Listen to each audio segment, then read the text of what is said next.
জীবনের সব মুহূর্তগুলো যে একদম নিখুঁত হতে হবে এমন কোনো কথা নেই। মাঝে মাঝে অগোছালো মুহূর্তগুলোও জীবনে খুব সুন্দর হয়ে ওঠে। হ্যালো এভরিওয়ান, আমি পল্লবী চলে এলাম আর একটা নতুন ব্লগ ভিডিও নিয়ে। আশা করছি তোমরা সবাই ভালো আছো। আমি আমার ছোট্ট সংসার আর বাবিন সোনাকে নিয়ে ভীষণ ভালো আছি। আমার সকালের ব্যস্ততম জীবনটা তোমরা মোটামুটি অনেকেই এখন জানো। সকালে উঠে ঘর গোছানো, ঘর ঝাড় দেওয়া, ঘর মোছা, এইগুলো নিয়ে আমার সকালটা ব্যস্ততার মধ্যে কাটতে থাকে। আর আমিও চেষ্টা করি যত সকাল সকাল এগুলোকে মিটিয়ে নেওয়া যায় ততই ভালো। আর আজকের সকালটা ছিল প্রচণ্ড মেঘলা, চারিদিকে প্রচণ্ড আকাশ কালো করে এসছে আর প্রচণ্ড বৃষ্টি হচ্ছিল। আমি সকালবেলায় আমার সমস্ত কাজ মিটিয়ে চলে এসেছিলাম গরম গরম চা করতে। আজকে বাবা, মামুনি, আমি একসাথে চা খাবো। এখানে আমি বাবার চাটা দিয়ে নিচ্ছিলাম, আর এই চারিদিকে মেঘলা আকাশ, ঠান্ডা ঠান্ডা ওয়েদারে এই এক কাপ ধোয়া ওঠা চা যেন একটা আলাদাই রিফ্রেশমেন্ট দেয়। বাবাকে চা, বিস্কিট, ওষুধ দিয়ে চলে গেছিলাম আমার আর মামুনির চাটা নিয়ে একসাথে বসে খাবো বলে। এখানে বাবিনও উঠে গেছিলো, বাবিনের সাথেই আজকে সময়টা কাটাচ্ছিলাম সকালে। আসলে কী জানো তো, আমাদের জীবনটা খুব ছোট ছোট মুহূর্তের সমষ্টি। তো আমরা প্রায়ই বড় বড় সাফল্যের অপেক্ষায় না বর্তমানে এই মায়াবী সময়গুলোকে বড্ড অবহেলা করি। অথচ মাঝে মাঝে যদি পাশে প্রিয় কারোর সাথে পাশে বসে বৃষ্টি দেখা, এক কাপ ধোয়া ওঠা চা, অথবা আমার সবথেকে কাছের মানুষের সাথে অকারণে হেসে ওঠা, এগুলোই কিন্তু আমাদের বেঁচে থাকার আসল রসদ।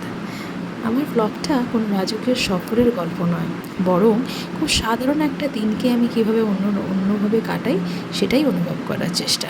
এই যান্ত্রিক শহরে আমরা সবাই ছুটে চলেছি যে যার মতন, কিন্তু মাঝে মধ্যে একটু থমকে দাঁড়িয়ে নিঃশ্বাস অনুভব করাটাও আমাদের জন্য ভীষণ জরুরি। আজকের দিনটা তেমনই এক নিঃশ্বাস নেওয়ার গল্প। এখানে চলে এসেছিলাম বাবিনের জন্য মাছের ঝোল করতে, করে নিচ্ছিলাম আমাদের জন্য কাতলা মাছের কালিয়া। আজকে রান্নাবান্না সমস্ত কিছু করতে করতে মাঝখানে বাবিনকে দিয়েছিলাম ডিম সেদ্ধ।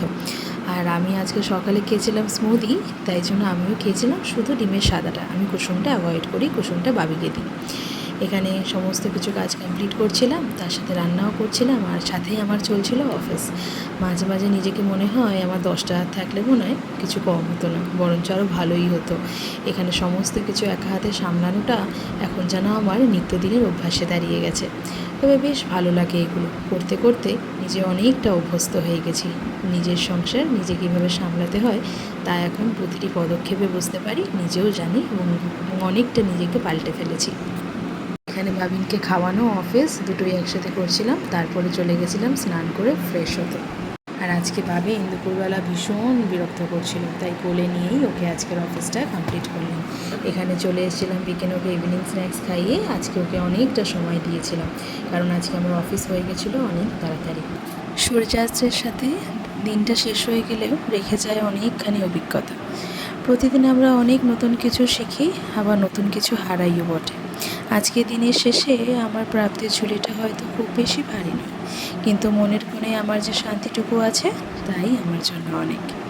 প্রিয় মানুষের হাসি মুখ আর এক চিলতে তৃপ্তি নিয়ে আজকে দিন থেকে বিদায় জানাচ্ছি। কাল আবার নতুন এক সকাল হবে, নতুন কোনো স্বপ্নের হাত ধরে হবে আর একটা নতুন দিনের উপাখ্যান। জীবন সুন্দর যদি আমরা সেটাকে নিজেদের সুন্দর চোখ দিয়ে দেখতে চাই। আজকের মতন এখানেই বিদায় নিচ্ছি, দেখা হবে কালকে আরেকটা নতুন সকাল নিয়ে। টাটা।